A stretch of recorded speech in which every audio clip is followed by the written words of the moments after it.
Hello everyone. तो कैसे हैं यार आप लोग। एक बार फिर से आपका स्वागत है हिस्टोरिया एक्सप्रेस के एक नए एपिसोड में। आज हम फिर से बात करने वाले हैं एक और ऐतिहासिक किरदार के बारे में। वो किरदार जिसने भारत का पहला हाईवे जीटी रोड यानी ग्रैंड ट्रक रोड का निर्माण कराया।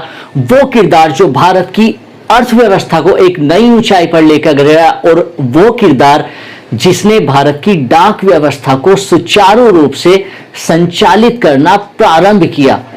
इस किरदार के बारे में आपने जरूर सुना होगा। इस किरदार ने भारत में नींव डाली सूरी डायनेस्टी की। अब आप बिल्कुल समझ गए होंगे, मैं बात कर रहा हूं शेर शाह सूरी की। आज हम इस किरदार के बारे में थोड़ी विस्तार से बात करेंगे और एक बेहतर जानकारी मैं कोशिश करूंगा आपको इस किरदार के बारे में देने की। अगर आप इस चैनल पर पहली बार आए हैं तो चैनल को सब्सक्राइब कर लीजिए। इससे पहले कि हम आगे बढ़ें, और बेल आइकन जरूर प्रेस कीजिएगा ताकि आने वाली वीडियोस की नोटिफिकेशन आपको मिलती रहे। इंस्टाग्राम पर मुझे फॉलो कर सकते हैं अगर आप चाहें, नहीं भी करेंगे तो कोई प्रॉब्लम नहीं है। बट कोई भी सजेशन या सुझाव है अगर आपका इस चैनल के बारे में या फिर वीडियोस के बारे में, कोई ऐसा किरदार है आपके जहन में, आपको लगता है कि मैं उस पर वीडियो बना सकता हूं, तो आप प्लीज अपना सजेशन या अपना सुझाव मुझे इंस्टाग्राम के थ्रू दे सकते हैं। लास्ट वीडियो इस चैनल पर जो मैंने अपलोड की थी गाइज, वो हैदराबाद के चार मीनार के बारे में थी। एक बहुत ही बेहतर जानकारी और डिटेल्स में इंफॉर्मेशन मैंने आप लोगों के साथ साझा की थी हैदराबाद के चार मीनार के बारे में। ऊपर आई बटन पर क्लिक करके आप उस वीडियो को देख सकते हैं अगर आपने अभी तक नहीं देखी है, और नीचे डिस्क्रिप्शन में भी मैंने उस वीडियो का लिंक डाला हुआ है, वहां पर जाकर भी आप देख सकते हैं। तो बिना ज्यादा वक्त लिए हुए आइए आज कुछ नया जान लेते हैं।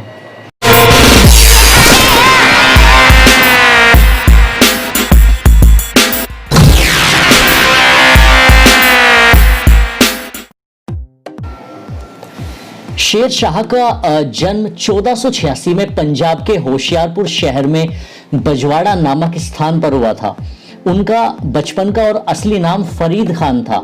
शेर शाह उनका नाम क्यों पड़ा, इसके पीछे की कहानी भी बड़ी दिलचस्प है। कहा जाता है कि एक बार वो जंगल में गए हुए थे और वहां पर एक शेर से वो अकेले भिड़ गए थे और उस शेर को उन्होंने मार डाला था। तभी से उनको शेर शाह के रूप में जाना जाने लगा। 1540 में मुगल बादशाह हुमायूं को हराकर उन्होंने नॉर्थ इंडिया में सूरी डायनेस्टी की स्थापना की। शेर शाह सूरी पहले मुगल सम्राट बाबर के लिए एक सैनिक के रूप में काम करते थे। बाद में उनको तरक्की देकर सेनापति बनाया गया। उसके बाद उन्हें बिहार का राज्यपाल नियुक्त किया गया। 1537 में जब मुगल बादशाह हुमायूं भारत के किसी हिस्से में एक युद्ध अभियान पर थे, तब शेर शाह ने बंगाल पर कब्जा करके सूरी डायनेस्टी को स्थापित किया। सन 1539 में शेर शाह को चौसा की लड़ाई में हुमायूं का सामना करना पड़ा, जिसे शेर शाह ने बहुत ही आसानी से जीत लिया। 1540 ईस्वी में शेर शाह ने हुमायूं को फिर से हराकर भारत छोड़ने पर मजबूर कर दिया और शेर खान की उपाधि लेकर लगभग पूरे नॉर्थ इंडिया पर अपना साम्राज्य स्थापित कर लिया। एक शानदार रणनीतिकार शेर शाह ने खुद को एक काबिल सेनापति के साथ ही एक बहुत ही प्रतिभाशाली प्रशासक भी साबित किया। 1540 से 1545 के अपने 5 साल के शासन के दौरान उन्होंने नई नगरीय और सैन्य प्रशासन की स्थापना की, पहला रुपया जारी किया, भारत की डाक व्यवस्था को फिर से संगठित किया और अफगानिस्तान में काबुल से लेकर बांग्लादेश के चटगांव तक ग्रैंड ट्रक रोड को बढ़ाया। साम्राज्य के उसके पुनर्गठन ने बाद में मुगल सम्राटों के लिए एक मजबूत नींव रखी, और विशेषकर हुमायूं के बेटे अकबर के लिए। शेर शाह का जो सरनेम था सूरी, वो उनके होम टाउन गृहनगर सुर से लिया गया था। उनके दादा इब्राहिम खान सूरी नारनौल क्षेत्र में एक जागीरदार हुआ करते थे, जो उस समय दिल्ली के सम्राटों को रिप्रेजेंट करते थे।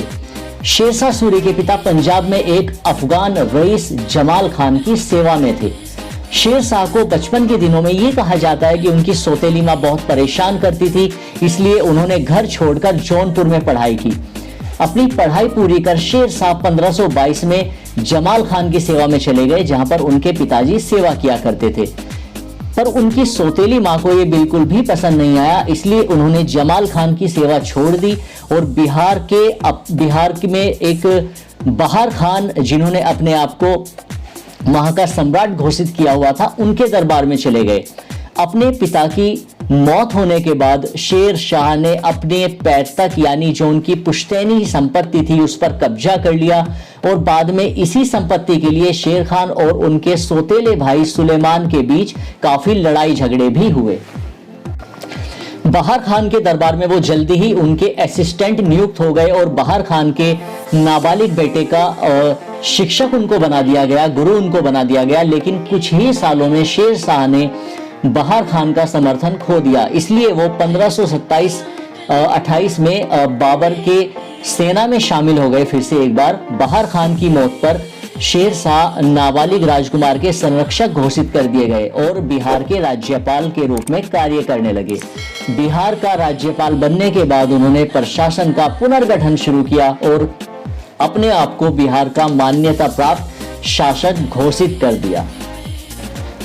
1537 में बंगाल पर एक अचानक हमले में शेर शाह ने उसके एक बहुत बड़े इलाके पर कब्जा कर लिया। हालांकि वो हुमायूं के साथ सीधे सीधे टकराव से बचते रहे।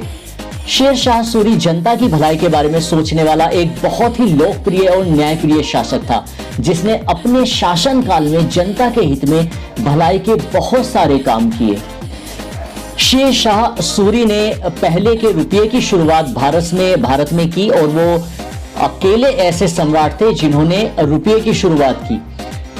वही रुपया आज भारत समेत कई देशों की करेंसी के रूप में इस्तेमाल किया जाता है। मध्यकालीन भारत के सबसे सफल शासकों में से एक शेर शाह सूरी ने अपने शासनकाल में भारत में पोस्टल विभाग को विकसित किया और नॉर्थ इंडिया में चल रही डाक व्यवस्था को दोबारा संगठित किया, ताकि लोग अपने संदेशों को अपने करीबियों और परिचितों को भेज सके।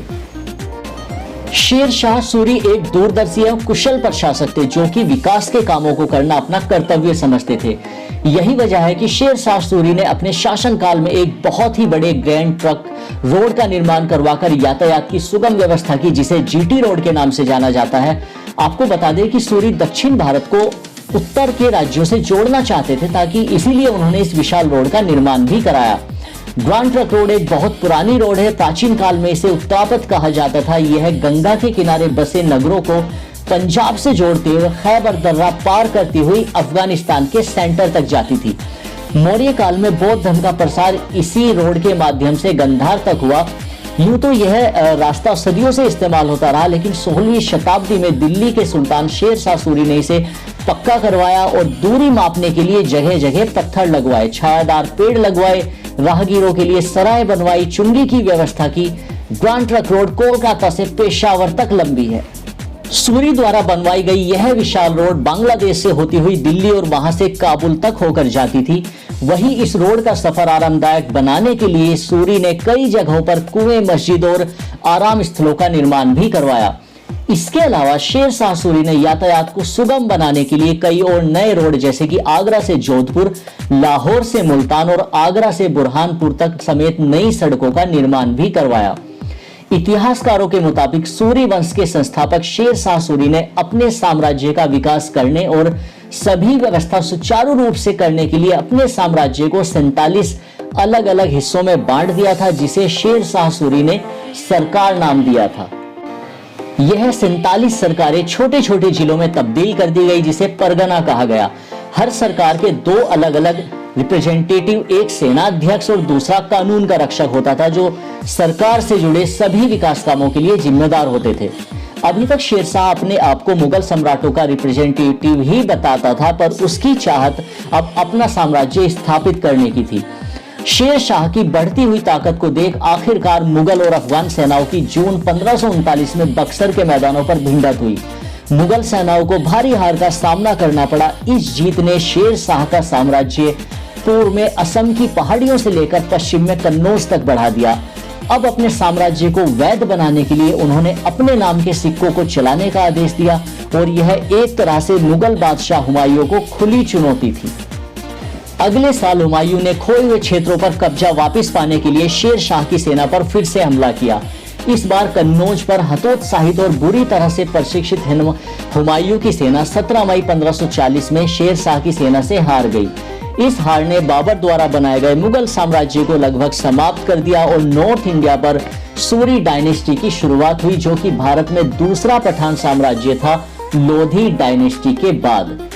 शेरशाह सूरी एक कुशल सैन्य नेता के साथ साथ एक योग्य प्रशासक भी थे। उनके द्वारा जो नागरिक और प्रशासनिक संरचनाएं बनाई गई वो आगे जाकर मुगल सम्राट अकबर ने इस्तेमाल और विकसित की। लेकिन इस महान सम्राट, इस महान किरदार की जिंदगी ज्यादा लंबी नहीं थी और 22 मई 1545 में चंदेल राजपूतों के खिलाफ लड़ते हुए शेरशाह सूरी की कलिंजर किले की घेराबंदी में एक गोला फटने से मौत हो गई। शेर शाह ने अपने जीवन काल में ही अपने मकबरे का काम शुरू करवा दिया था। उनका होम टाउन सासाराम में उनका मकबरा स्थित है, जो कि एक झील से घिरा हुआ है। यह मकबरा हिंदू मुस्लिम स्थापत्य शैली के काम का बेजोड़ नमूना है और इतिहासकारों के अनुसार शेर शाह के मकबरे को देखकर ऐसा लगता है कि वो सुन्नी मुस्लिम थे और सुन्नी मुस्लिम की जो रीति रिवाज होते हैं उनमें विश्वास करते थे। शेर शाह सूरी ने अपने सिर्फ 5 साल के शासन में इतने सारे विकास के काम किए, जिनके बारे में देखकर इतिहासकार भी अचंभित हो गए थे। और इतिहासकारों का यह मानना है कि शेर शाह सूरी ने अगले कुछ और सालों तक अगर शासन किया होता तो शायद आज भारत की तस्वीर कुछ और होती। गाइस, आई होप ये वीडियो आपको अच्छी लगी होगी और शेर शाह सूरी के बारे में जो इंफॉर्मेशन मैंने आप लोगों के साथ शेयर की है, साझा की है, वो आपको पसंद आई होगी। अपने देश के इतिहास के बारे में जानना बहुत ज्यादा जरूरी है। अगर हमें या फिर आपको अपने देश के इतिहास के बारे में पता नहीं होगा तो शायद आने वाली पीढ़ियों को, आने वाली जनरेशन को भी हम अपने इतिहास के बारे में नहीं बता पाएंगे। और अगर कभी भी वो अपने प्राचीन इतिहास के बारे में जानना चाहें कि कितना विशाल इतिहास रहा है हमारा, कितना शानदार इतिहास रहा है हमारा, तो उनका जो ज्ञान है, उनकी जो नॉलेज है, वो उस इतिहास को जाने बिना हमेशा अधूरी रहेगी। मेरी एक छोटी सी कोशिश हमेशा रहती है इस चैनल पर कि इतिहास के पन्नों में जो दफन है, जितने भी किरदार हैं, जो भी हमारा इतिहास है, बेहतर से बेहतर और डिटेल्स में इंफॉर्मेशन मैं आप लोगों के साथ शेयर कर सकूं, ताकि अपने देश के इतिहास के बारे में आपको पूरी तरह से जानकारी मिल सके और आप महसूस कर सके, गर्व कर सके कि कितनी महान सभ्यता, कितनी प्राचीन संस्कृति और कितने महान सम्राटों के कामों की वजह से, उनकी कोशिशों की वजह से आज भारत इस मुकाम पर खड़ा हुआ है। अगर अभी भी आपने चैनल सब्सक्राइब नहीं किया है तो प्लीज यार चैनल को सब्सक्राइब कर लीजिए। अगली वीडियो में एक नए टॉपिक के साथ, एक नई इंफॉर्मेशन के साथ आपसे फिर मुलाकात होगी। तब तक के लिए मुझे दीजिए इजाजत। अपना ख्याल रखिएगा, खुश रहिएगा, खुशहाल रहिएगा।